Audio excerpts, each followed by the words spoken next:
Hello, my name is Sharika Dash, and this is my beautiful co-host, Miss Tanya Kennedy. Hello, how are y'all today? And we're doing an episode of I Survive It. We have Miss Lauren Baker. She's on Facebook Messenger, and she's going to tell us how she survived sexual abuse. Lauren?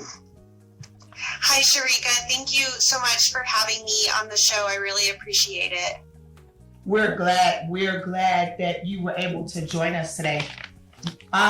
Before we really get started, I need you to understand that we're only gonna guide you a little bit. This is your story and we want to hear you tell it. So we're not, I mean, if you get stuck, I will jump in and pull a little bit, but I need you to just tell your story. So start wherever the beginning is and go for it. Okay. All right. Well, I will be talking about sexual abuse that occurred while I was involved in what I now realize was a cult. Just to kind of give a little background on my family, I'm from Colorado, and I grew up with my mom being a single parent, and I had an older brother, and my grandmother also lived with us. In 1996, when I was 5 years old, my mom, my brother, and I joined a Kung Fu organization in Colorado. It is now known as the largest Kung Fu organization in Colorado. And at this time, I won't be saying the name of it, just because there is an open investigation right now. But we signed up in 1996. My mom wanted my brother and I to have just a source of self-esteem and discipline, somewhere for us, a safe place for us to get some positive male influence and to learn self-defense and get exercise.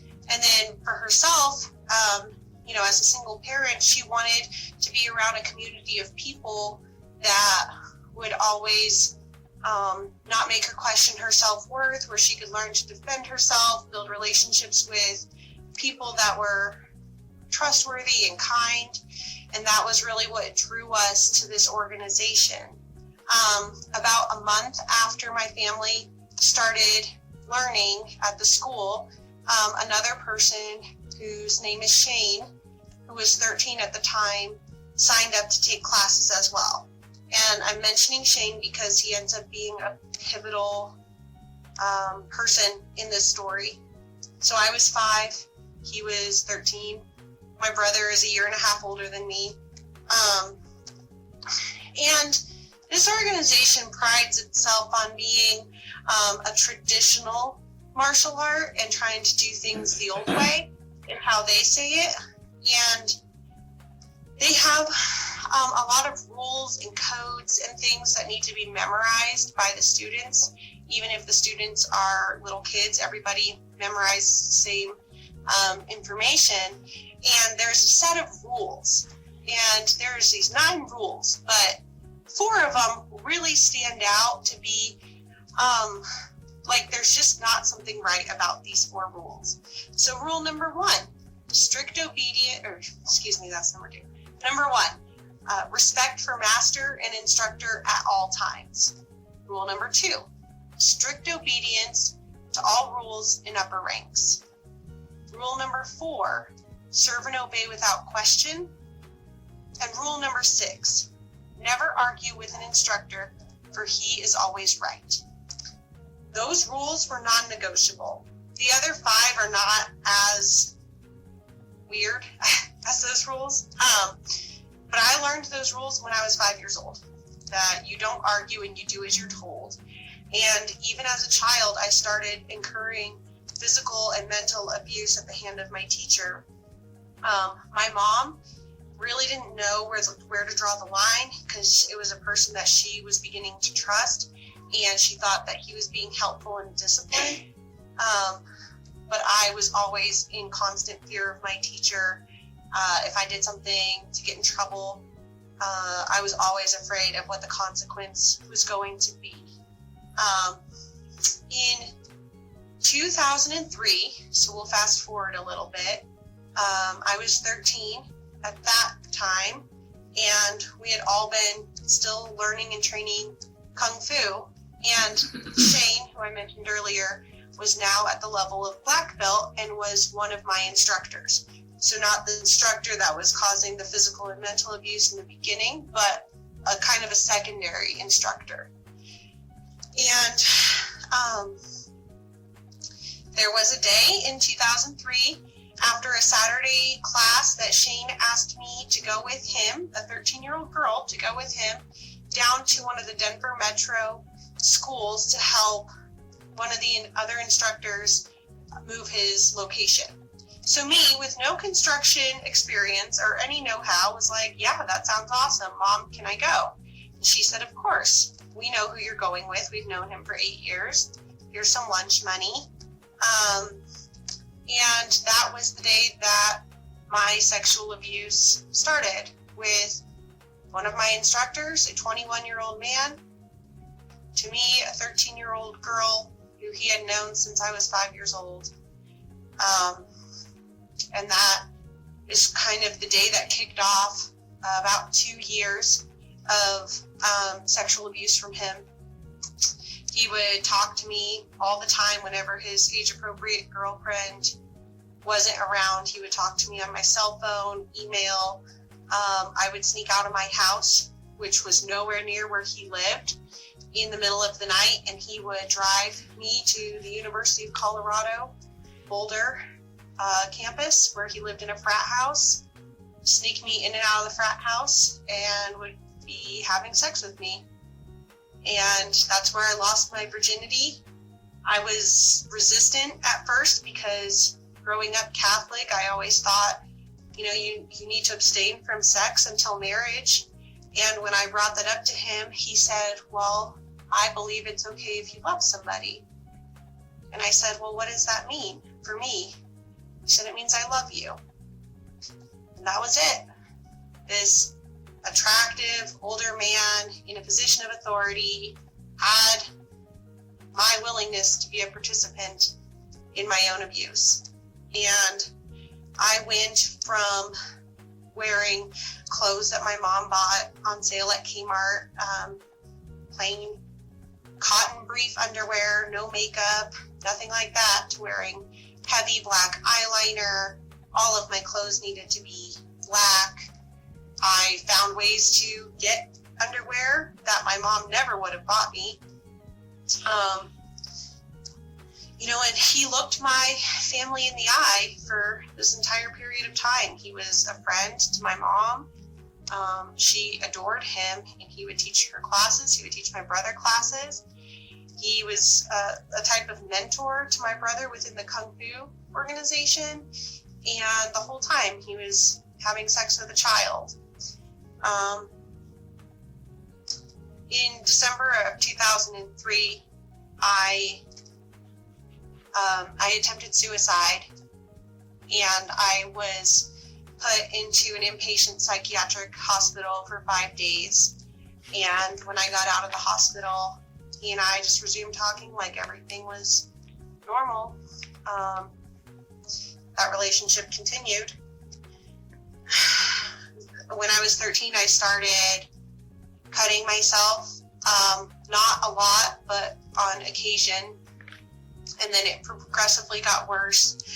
At the age of 15 is when my behavior really started to spiral out of control.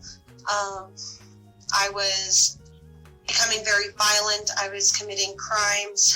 I was engaging in substance abuse, smoking cigarettes, cutting myself.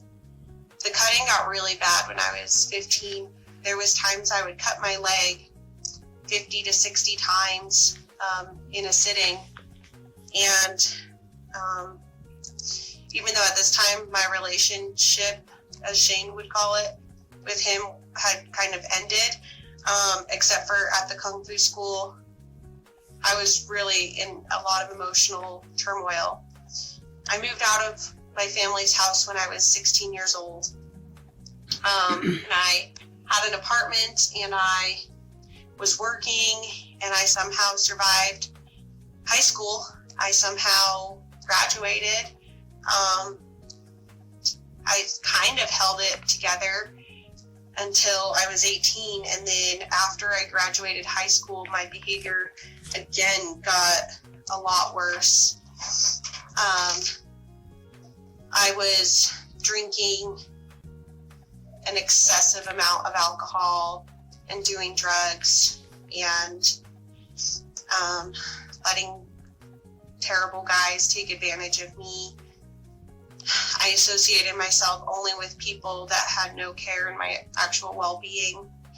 And this whole time up till now, I had been training Kung Fu at the same school, with the exception of 2 periods of time where I left that were about a year and a half long.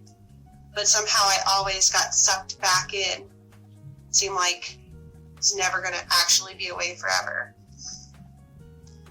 In 2009 is when I came back to the organization for what I thought was going to be for good.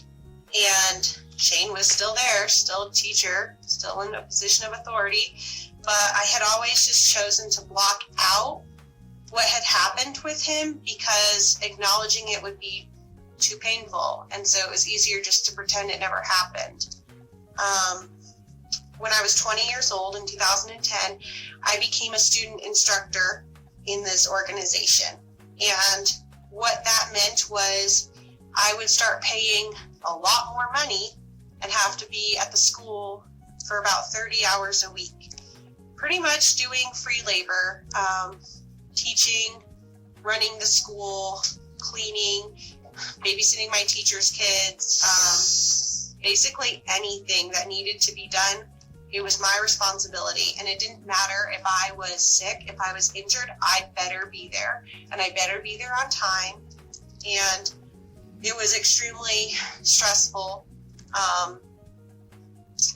And that's also at that period of time is when my eating disorder that began when I was like 14 and really started getting worse, was when I became a student instructor. Because in this organization, women don't do well to be big. You are much better off and much more highly favored if you are petite, if you are thin.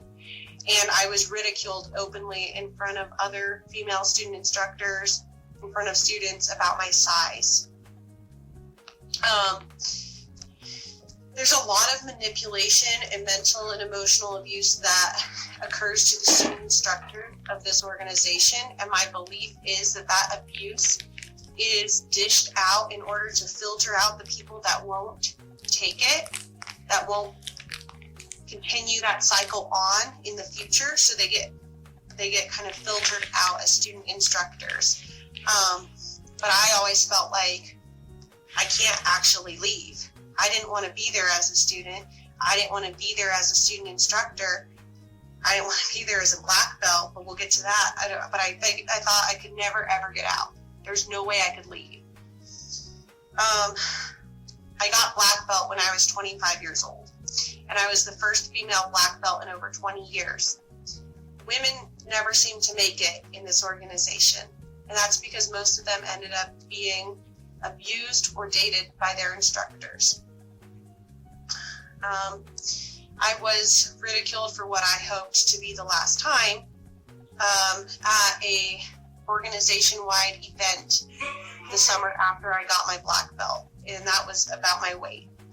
And the head of the organization said some pretty awful things to me in front of everyone about my size. So I vowed to myself that at any cost I would lose enough weight that he would stop ridiculing me.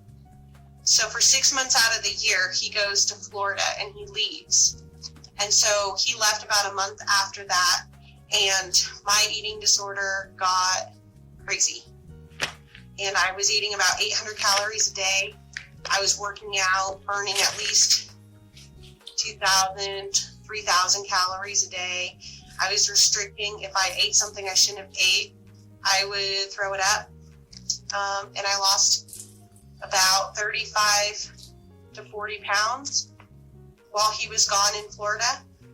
And the day he came back, he looked me up and down right in front of everyone and told me good job, and took me right then and there outside to learn something special, something secret that hadn't been taught to anyone in such a long time. And it was a clear reward for my unhealthy behavior. So then I ended up dating and then marrying a man who is now my husband, who's also a black belt in the organization. And on September 1st of 2017, he and I took over ownership of the school in Fort Collins, Colorado. And we treated our students very differently than anybody else treated their students. We never took financial advantage of our students. We never exploited them for anything. We genuinely cared for our students and did our best to teach them anything we could. And I always had a sick feeling inside when I'd be trying to teach the kids things that they'd be tested on at their evaluation, like the rules I said earlier. There is just such a disturbing and disgusting level of gaslighting and brainwashing and manipulation that occurs in this organization.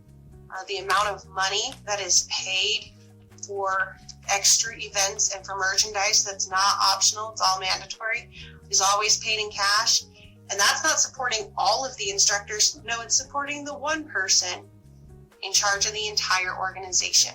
He doesn't care if his instructors are on food stamps. He doesn't care if his instructors are living in their school. He doesn't care, as long as you pay your franchise fee and you pay it on time and your numbers are good for events. There is another code, they call it a prayer, that is that's taught at one of the more advanced levels. And there is a phrase from it, a line that says, "Those of caution, fear, and doubt need not enter within this great secret road, for it is strewn with the bones of those who cannot defeat the dragons of desire and wastefulness." In their opinion, the dragons of desire and wastefulness is anything that doesn't support you being there. If you have a child, if you have a wife, if you have a family emergency, then you're a traitor. You're wasteful. You have desires that are impure. And it's like that for everything. Anytime you're not supporting this one person, this one leader, this one cult leader, in my words, you're a traitor. And the black belts were like openly sexist in our meetings. You know, I was the only woman, and they would say openly sexist things and jokes right in front of me. And I would tell them all, you know, you guys are judgmental. You guys are naive. You guys are idiots. Like, I would say things like that to them, and that just became a joke too. We never thought we would get out. My husband wanted out of this organization as badly as I did, but we thought there was no way. There's never a way to get out. And whether it was the fear of getting sued for our franchise agreement, or letting our students get hurt, there was always a reason why we couldn't leave. And trying to protect our students was always the number one reason. We did not want them to think that their teachers abandoned them. We didn't want them to think that we didn't care about them. And that kept us there longer than we would have stayed had we not owned that school. I just never thought it was going to end. Anytime I thought maybe here's an opportunity to get out of this organization, it just was a dead end. It was always a dead end. And this whole time, my perpetrator, Shane, was there as an authority figure in every business meeting. He sat next to my mom at my wedding. And I just thought, this is how it's going to be forever. I'm going to be in the presence of this man forever. I will commit myself to a life of anorexia and bulimia forever, because that is better than being a fat woman in this organization. And I can't leave this organization. It's not possible. So, in some kind of crazy moment of out-of-body experience, I guess you could say, I decided to tell my husband, Mark, that I had lied to him about how I had lost my virginity. And I told him the truth about everything that had happened with Shane. And his reaction was one of pure horror. And he told pastor at our church, we started doing some counseling, and we're still doing it, and it's been very helpful. But the pastor even said, if you guys don't report this, I will, because I'm mandated to. And so we told the head of the organization, and his response was that I was clearly a liar, and what does this have to do with his money that we owe him? That's at the point in which I called the Boulder Sheriff's Department in Boulder, Colorado, and I made the report, and the criminal investigation was opened. We sent a series of emails and a certified letter to the head of the organization, who was not timely in any responses, telling him that we cannot work next to this person anymore. And he didn't respond in a timely manner, and we ended up just closing our school. And no permission, technically, we could still get sued for our franchise agreement. But we closed the school, and it was about 3 weeks, maybe 3.5 weeks from the time I told my husband to when our school closed on July 30th. And in that 3 weeks, we did everything we could to protect our students, to tell them as much of the truth as we could. Pending the investigation, we were kind of told to limit what we were saying, but the ones closest to us got the full truth from the very beginning. Nobody was left in the dark that something corrupt and awful had happened. I couldn't believe that. Actually, I guess I could believe that these people that I had spent over 2 decades of my life with were just calling me a liar.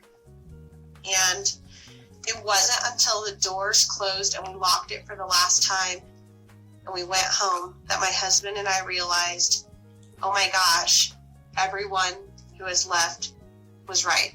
This is a cult. I had heard it time and time again from even my own brother when he left. And I would always think, it's not a cult. Don't be dramatic. There's corrupt things and things that aren't right, but it's not a cult. The grasp that it had on me and the fake barrier that was holding me there proves that it was a cult. I spent 24 years of my life in this organization. It's a cult.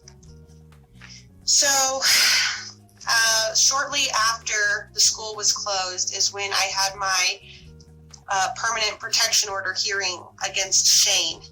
And I was on the stand for an hour and a half, and he had a really great criminal defense lawyer that was trying to rake me over the coals, trying to prove how I was lying about everything to get us out of our franchise. And he, of course, had the string of emails and the certified letter that we had sent to the head of the organization. And he was trying to use those as some kind of evidence against me. But all it did was prove that the organization would rather take the side of the perpetrator and try to defend that person in a legal sense before even considering that maybe what I said was actually true. They didn't ever ask him to take a step back. They said, sure, go ahead, keep teaching women and children and young ladies. They never said, you know what, why don't you put your teaching on hold until this is all resolved? No, he is still teaching. Hopefully the investigation will be coming to a close soon. The detective was very confident that she had everything she needed to make an arrest. So since then, my entire life for the last 4+ months has really involved a huge journey of healing. Been going to a lot of really helpful therapy and counseling at the church, but I was given a bunch of free therapy for sexual abuse victims that I have found to be very helpful. And, since then, I had been doing some at-home workout programs since like last January with a company called Beachbody. And once I closed my school, is when I started being a virtual health and fitness coach with Beachbody. And so I'm using all of my trauma now to try to lead other women onto a path of healing through, self-love and taking care of themselves. And so now I have a Facebook page. It's called Unchained Sweat and Self-Love, and it's like my fitness and personal development page. And I vowed to myself that I was going to heal publicly, because trying to heal quietly didn't work for the first 29 years of my life. And if I healed publicly, then maybe my story could help somebody else, and it would hold me accountable. And so I have taken every opportunity I've been given in order to get better, to not just survive this, but to truly make something great out of it, to make a future for myself, to help other people. All I want to do is help people. That's why I stayed in this awful organization, because I thought maybe I'll be the one to change it. Maybe I can help, these people. I'm never going to be the abusive teacher. I'm never going to take advantage of these women. I'm never going to hurt anybody. I'm just here to help. So now I get to do that without the constraints of a cult. And I truly hope that my perpetrator will be behind bars very soon. Wow. That's right. Wow.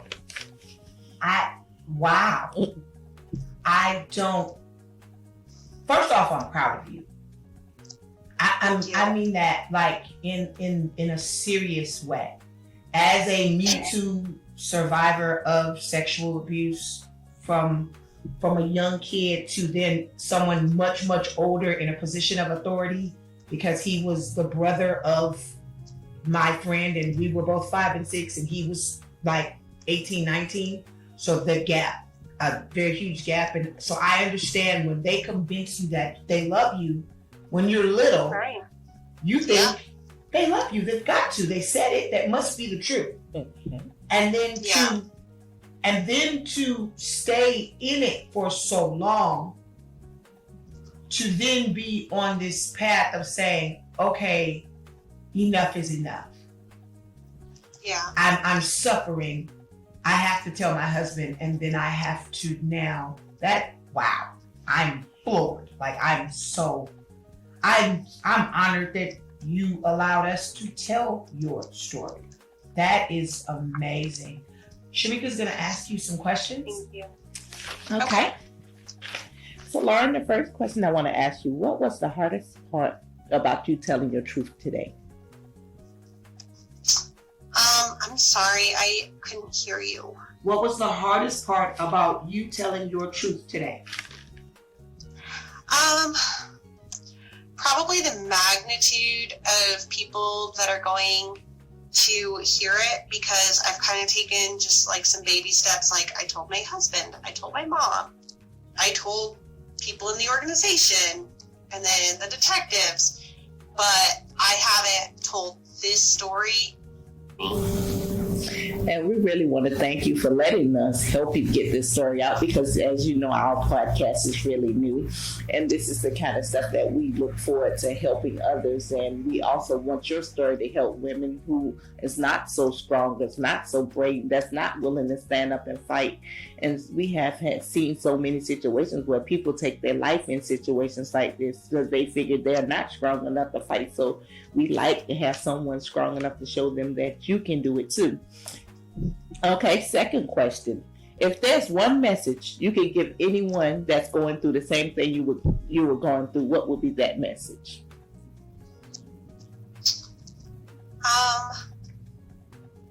Well, I would have a message for people that think that they're in a cult, and then I would have a message for people that have been sexually abused. We'll take both. Right. Give them Okay. to us, Jan. Yes. Okay. If you think you're in a cult, then you probably are. If there is even a tiny piece of you somewhere that thinks it, it's probably true.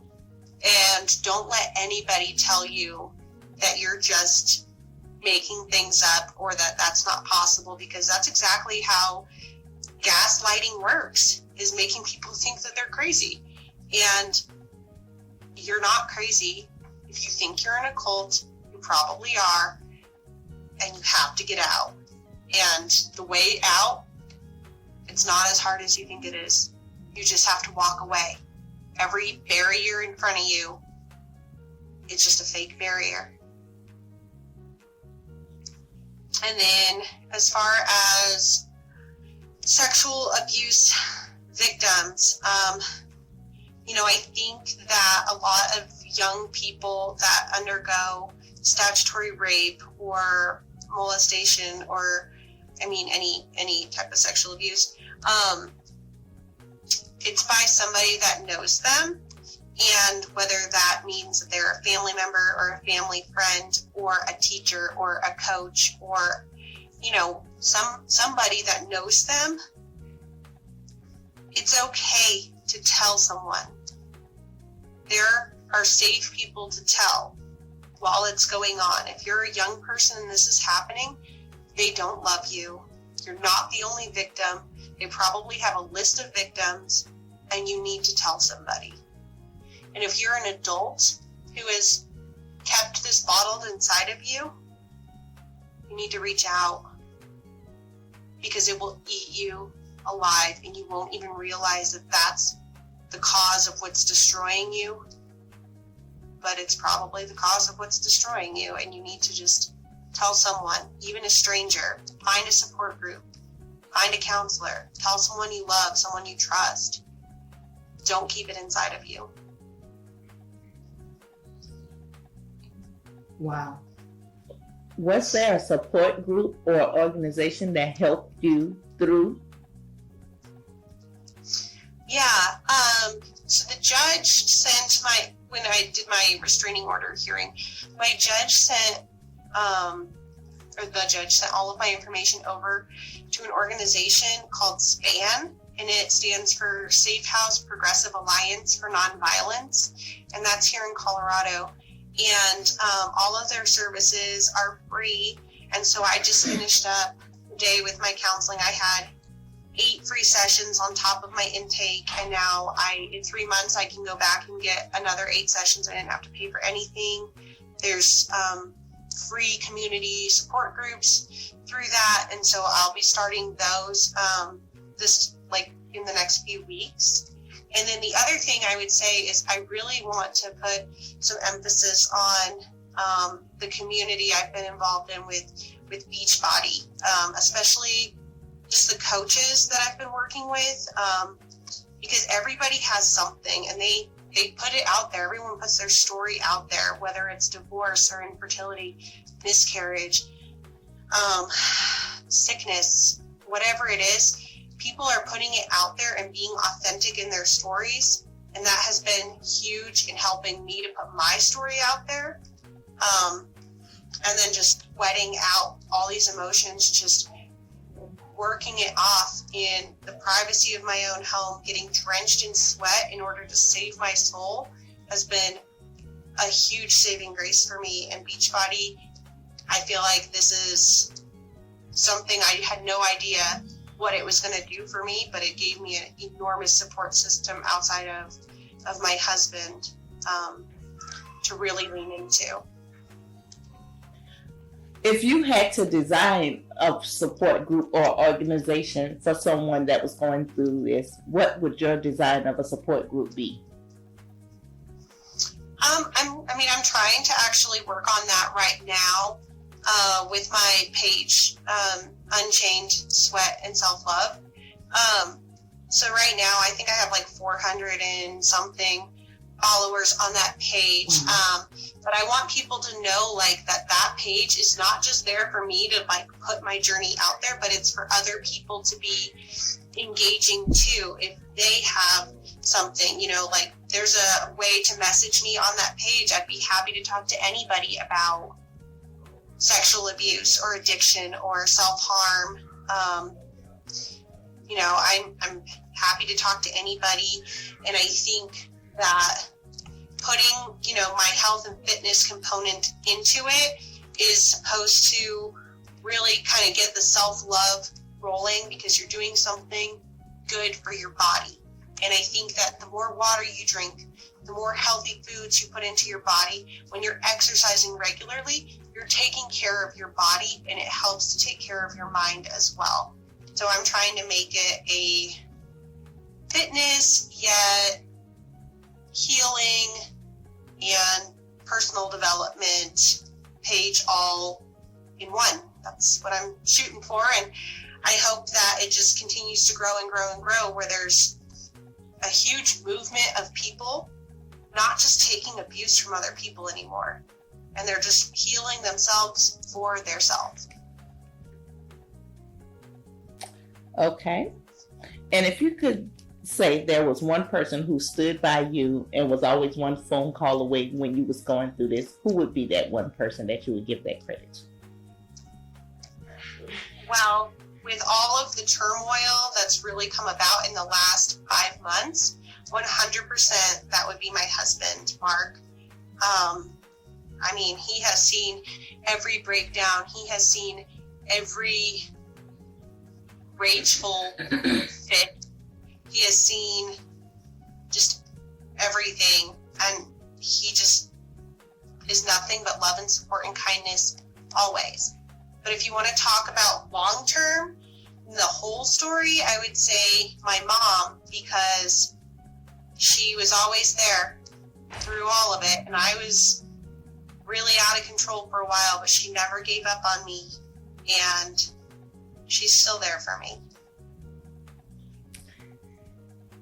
At what point did you feel like you were not a victim anymore and you could consider yourself a survivor?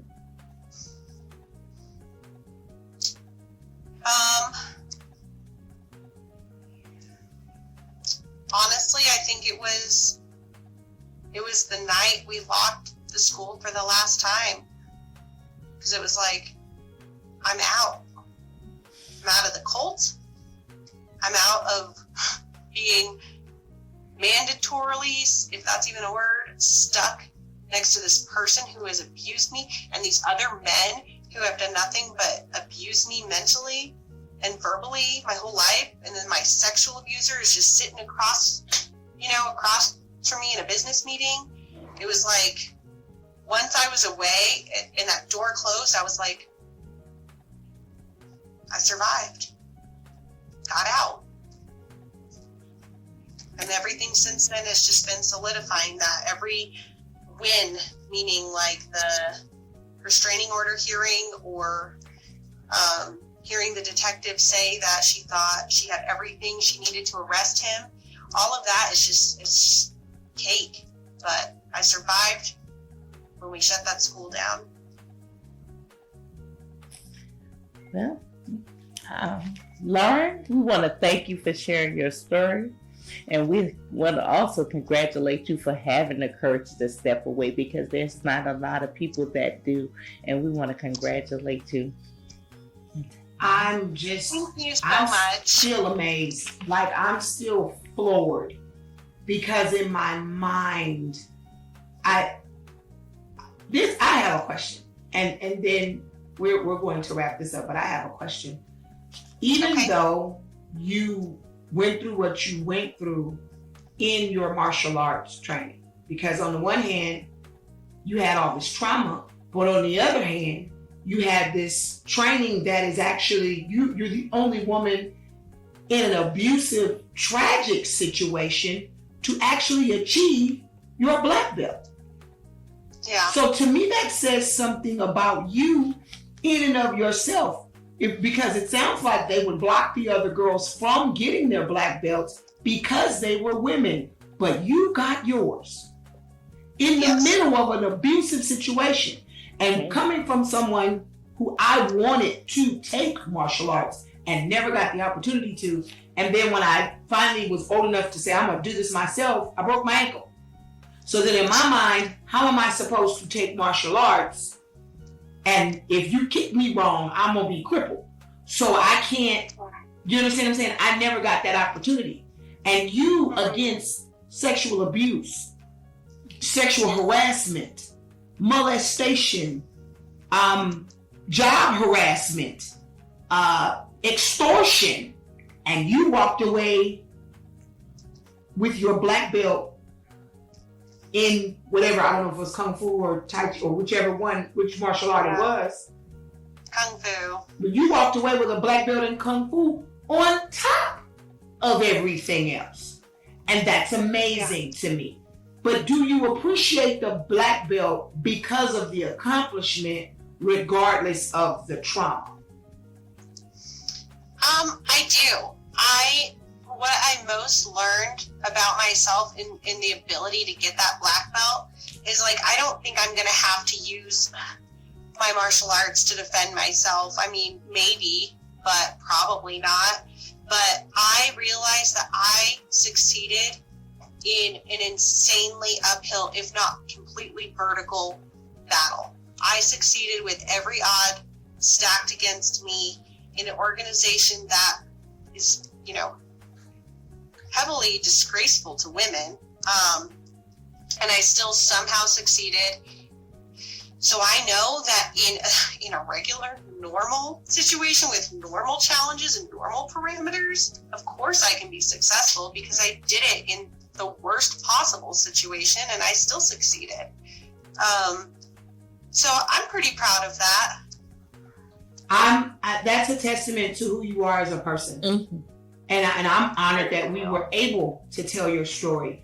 And I just thank you for sharing your survival story with us. Thank you so much. I really appreciate what you're doing with this show. I really do. Thank you. Thank you. I'm Tanya Kennedy. I'm Sharika Dash. And this is, state your name for the camera. State your name again for the camera.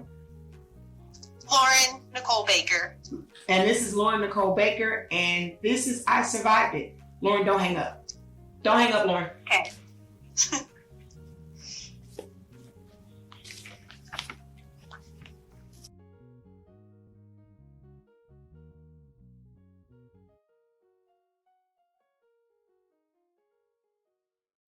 You have been listening to I Survived It with your hosts, Sharika Dash and Tanya Kennedy.